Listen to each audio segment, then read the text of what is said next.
বাবার বয়স 60 বছর এখন চলতেছে। আমার বাবা এখনো ইনকাম করে, কষ্ট করে। আমার বাবা কত কষ্ট করে।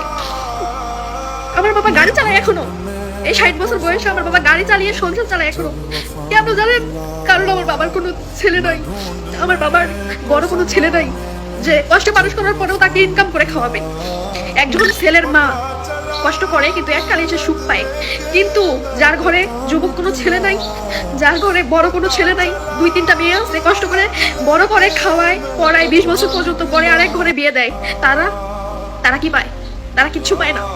হ্যাঁ, তাদেরকে সারা জীবন যতদিন বাঁচবে ততদিন কষ্ট করে ইনকাম করে খেয়ে যেতে হবে। শুধুমাত্র ছেলের মারাই ছেলেদেরকে কষ্ট করে বড় করে, 24 ঘন্টায় কয় ছেলেকে কষ্ট করে বিয়ে বড় করছে, ছেলেকে কষ্ট করে বড় করছে, বিদেশ পাঠাইছে। কেন পাঠাইছে? কেন কষ্ট করে বড় করছে? আশা ছিল ছেলে একদিন ইনকাম করে খাওয়াবে। কিন্তু মেয়ের বাবা মারা কোনো আশা করে যে মেয়ে একদিন খাওয়াবে? আশা করে না। তাদের একটাই আশা থাকে, মেয়েকে ভালোভাবে বড় করবে, লেখাপড়া শিখাবে, বিয়ে দিবে। একটা মেয়েকে বাবা মা বড় করে 20 বছর পর্যন্ত লালন পালন করে, টাকা পড়া করে বিয়ে দেয়। আমরা এসে কি করি?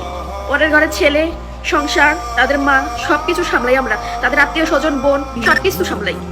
কিন্তু যারা জন্ম দেয়, যারা বড় করে বিয়ে দেয়, তাদের কোনো কিছুতে কামে লাগে? আমাদেরকে লাগে না। পরের বাড়িতে সবকিছু সামলিয়ে জীবনটা শেষ করে দিই আমরা মেয়েরা। তারপরেও পরের বাড়ির মন পাই না, বুঝছেন? পরের ছেলেদেরও মন পাই।